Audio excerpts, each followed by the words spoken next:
Welcome back. अच्छा, वो ये रिमेनिंग पार्ट है उसका। वो जो पिछला वीडियो है उसमें मैंने गलती से वीडियो कट कर दी, तो इसका ये रिमेनिंग पार्ट है। तो न्यूमेरिकल नंबर 9 पढ़ रहे थे on page number 109। Page number 109 numerical number 9 पढ़ रहे थे। तो इसमें इस न्यूमेरिकल में कह रहे हैं कि एक सर्किट है जिसका इंटरनल रेजिस्टेंस, एक सेल है जिसका इंटरनल रेजिस्टेंस है 0.1 ओहम, दूसरा इंटरनल रेजिस्टेंस है 0.9 ओहम। ओके, और ये ईएमएफ गिवन है 24 वोल्ट्स,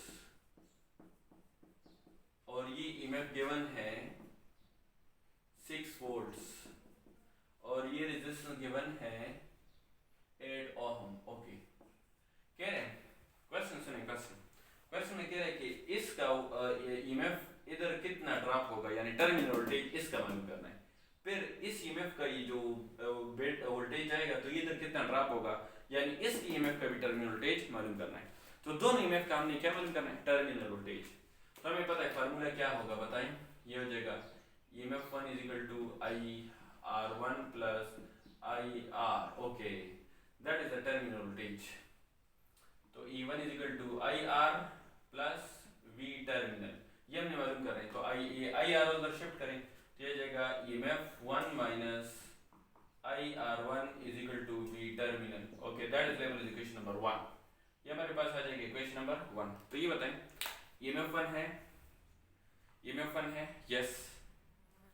करंट है, नो करंट नहीं है। तो पहले हमने मालूम करना है करंट में मसला है। अच्छा, अब आ जाओ इस ईएमएफ की।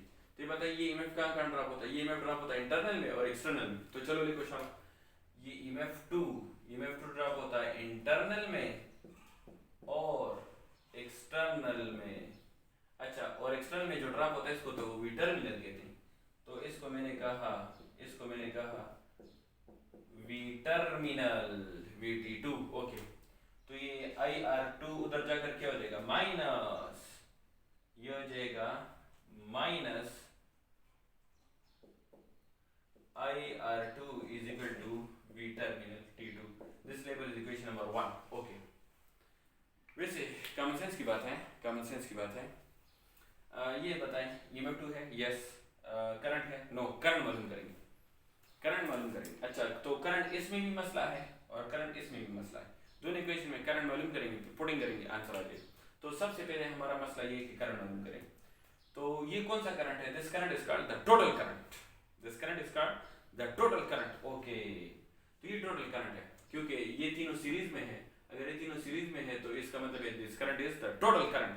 और टोटल करंट जो है, टोटल करंट किसके डायरेक्शन में होगा, आसान सी बात है। EMF1 का करंट है क्लॉकवाइज और EMF2 का करंट है from positive to negative anticlockwise. दोनों बैटरीज अपोजिट हैं। EMF1 का करंट है क्लॉकवाइज और EMF2 का करंट है एंटी क्लॉकवाइज, दोनों बैटरीज अपोजिट हैं।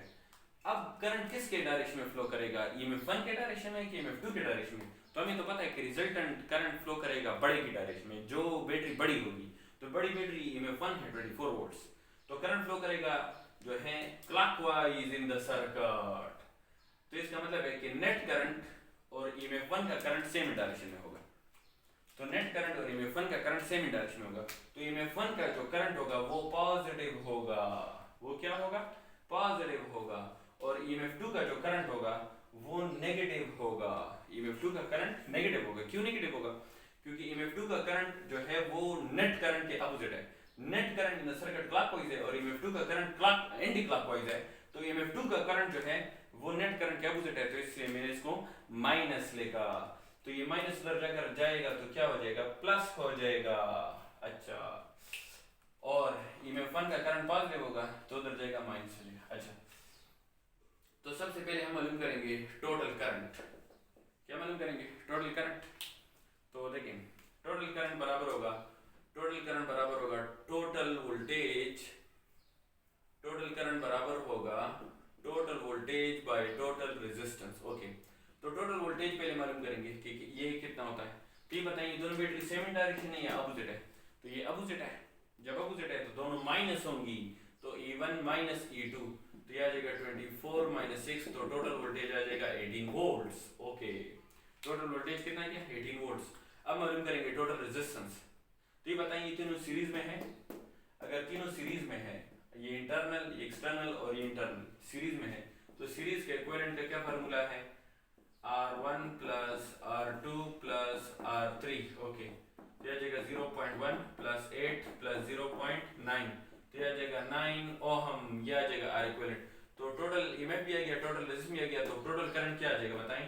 टोटल करंट आ जाएगा total voltage by total resistance. तो टोटल वोल्टेज कितना है 18, टोटल रेजिस्टेंस कितना है 9 ओहम, तो आ जाएगा 2 ampere is the total current. So total current is 2 ampere. Okay, that is the total current 2 ampere, मालूम हुआ। अच्छा, अब इक्वेशन 1 में भी पुटिंग करें, इक्वेशन 2 में भी पुटिंग करें, आंसर आ जाएगा। ये बताओ, ईएमएफ 1 है, यस। टोटल करंट है, यस 2 एम्पीयर। इंटरनल रेजिस्टेंस है, यस 0.1 ओम। तो ये सारे पुटिंग कर रहे हैं, तो वी टर्मिनल डन। अच्छा, अब ईएमएफ 2 की तरफ आ जाइए। ये बताओ, ईएमएफ 2 है, यस, ईएमएफ 2 है 6 वोल्ट्स। करंट है, यस 2 एम्पीयर। R2 है, यस R2 भी है 0.9 ओम। तो इसमें पुटिंग करें, we terminal to be done. दोनों टर्मिनल वोल्टेज मालूम हो गए। लास्ट न्यूमेरिकल है, last numerical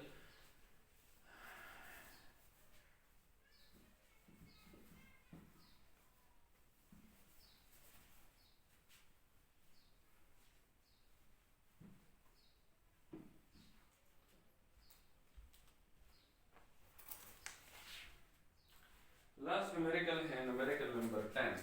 okay, page number 109, page number 109। तो ये आ जाएगा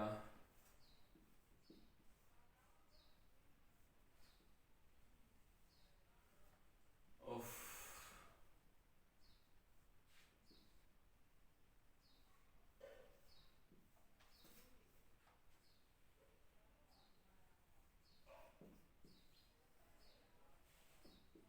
तो ये है 15 वोल्ट्स, ये बैटरी गिवन है, और ये इंटरनल रेजिस्टेंस है 5 ओहम, और ये रेजिस्टेंस है R1 100 ओहम, और ये गिवन है R2 300 ओहम। कह रहे हैं कि calculate the current through R1। अच्छा, इसका करंट हमने मालूम करना है, कौन सा करंट, R1 वाला करंट हमने मालूम करना है। अब ये जो सर्किट है, ये मुश्किल सर्किट है। अगर ये सर्किट मुश्किल सर्किट है, तो पहले हम इस सर्किट को अपने लिए आसान बनाएंगे। तो इस सर्किट को पहले अपने लिए आसान बनाते हैं। तो अगर आप देख लें, ये दोनों पैरेलल में है, तो पैरेलल में इक्विवेलेंट का क्या फार्मूला है बताएं। पैरेलल में इक्विवेलेंट का फार्मूला है 1 over R equivalent is equal to 1 over R1 plus 1 over R2। तो इसका आ जाएगा इक्विवेलेंट आ जाएगा 75 ओहम। अब एलसीएम तो ले सकते हैं ना, एलसीएम में तो मसला नहीं है। अब एलसीएम में तो क्वेश्चन ना करें, तो इसका इक्विवेलेंट आ गया 75 ओहम। ओके, 75 ओहम इसका इक्विवेलेंट आ गया। अब सर्किट कैसा हुआ, अब सर्किट को देखिए, ये हुआ ईएमएफ, ये हुआ इंटरनल, और ये हुआ इन दोनों का इक्विवेलेंट 75 ओहम, और ये हुआ 5 ओहम इंटरनल, और ये 15 वोल्ट बैटरी। तो अब देखिए, मैंने इन दोनों की जगह एक लगाया, नजर आया, इन दोनों की जगह, इन दोनों का इक्विवेलेंट कितना है, इन दोनों का इक्विवेलेंट है 75 ओहम, तो मैंने इन दोनों की जगह एक लगाया, तो सर्किट आसान हुआ, यस। अब बताओ, ये दोनों सीरीज में है, यस, ये दोनों सीरीज में है, और सीरीज में इक्विवेलेंट का क्या फार्मूला है, सीरीज में इक्विवेलेंट का फार्मूला है R1 प्लस R2। तो R1 कितना है 5 ओहम, R2 कितना है, R2 है 75 ओहम, तो आ जाएगा 80 ओहम। तो 80 ohm is the equivalent of the whole circuit, क्योंकि इन दोनों को प्लस किया तो 75 आया, फिर इन दोनों को प्लस किया तो 80 आया, तो ये 80 टोटल सर्किट का रेजिस्टेंस है, ये टोटल सर्किट का रेजिस्टेंस है। अच्छा, तो अब मैं मालूम करना चाह रहा हूँ टोटल करंट। तो टोटल करंट किसके बराबर होता है, टोटल करंट बराबर होता है total voltage by total resistance. तो सर्किट का टोटल वोल्टेज कितना है 15, यस। सर्किट का टोटल रेजिस्टेंस कितना है 80, तो ये आ जाएगा 80, तो ये आ जाएगा 0.187 एम्पियर, ये आ जाएगा टोटल करंट। अपने आप से ये वैल्यूज डाल रहा हूँ, हो सकता है कैलकुलेटर से कोई और आंसर आ जाए, ये आप खुद पर चेक कर लें। तो ये आ जाएगा total current of the circuit.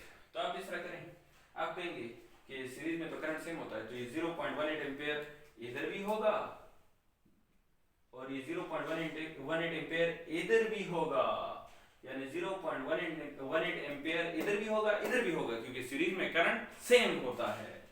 अच्छा, तो इसका करंट मालूम हुआ? यस।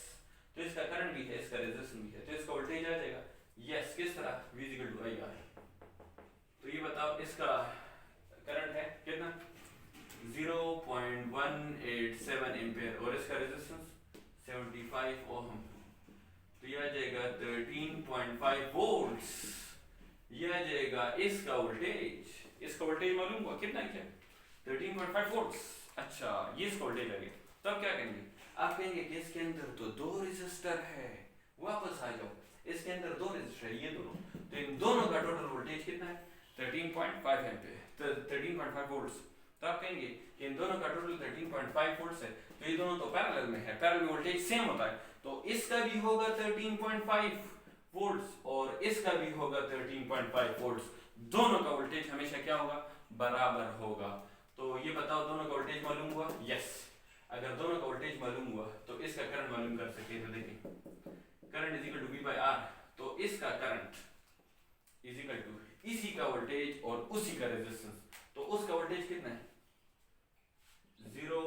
13.5 वोल्ट्स और इसका रेजिस्टेंस 100, दिया जाएगा 0.135 ampere is the current through R1। That is correct. इंशाल्लाह ये न्यूमेरिकल समझ आ गए होंगे। ये रिमेनिंग पार्ट का वो पिछले वीडियो का, क्योंकि वो मैंने गलती से कट कर दिया। इंशाल्लाह नेक्स्ट चैप्टर के वीडियोस भी आहिस्ता आहिस्ता अपलोड करता जाऊंगा। ओके, थैंक यू, अल्लाह हाफिज़।